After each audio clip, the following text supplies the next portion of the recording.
केंद्र पुरस्कृत प्रधानमंत्री मत्स्य संपदा योजना। या योजनेमुळे तरुण वर्ग हा मत्स्य व्यवसायाकडे आकर्षित होताना दिसतो आहे। ह्या आहेत दीक्षिता तांडेल। यांना सन 2022-23 मध्ये इन्सुलेटेड वाहन प्रकल्पाला मंजुरी देण्यात आली आणि मत्स्य व्यवसाय यशस्वीरित्या पुढे जाऊ लागला। हाय, मी दीक्षिता ठाकूरबा तांडेल।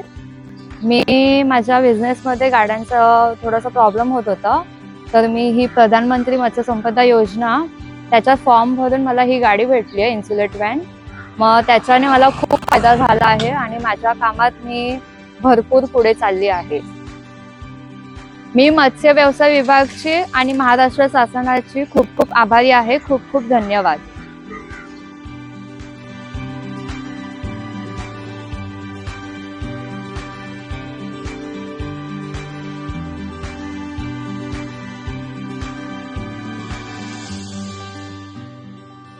प्रधानमंत्री मत्स्य संपदा योजनेमुळे दर्जेदार ताज्या माशांचा पुरवठा करणं व्यावसायिकांना शक्य झालं आहे।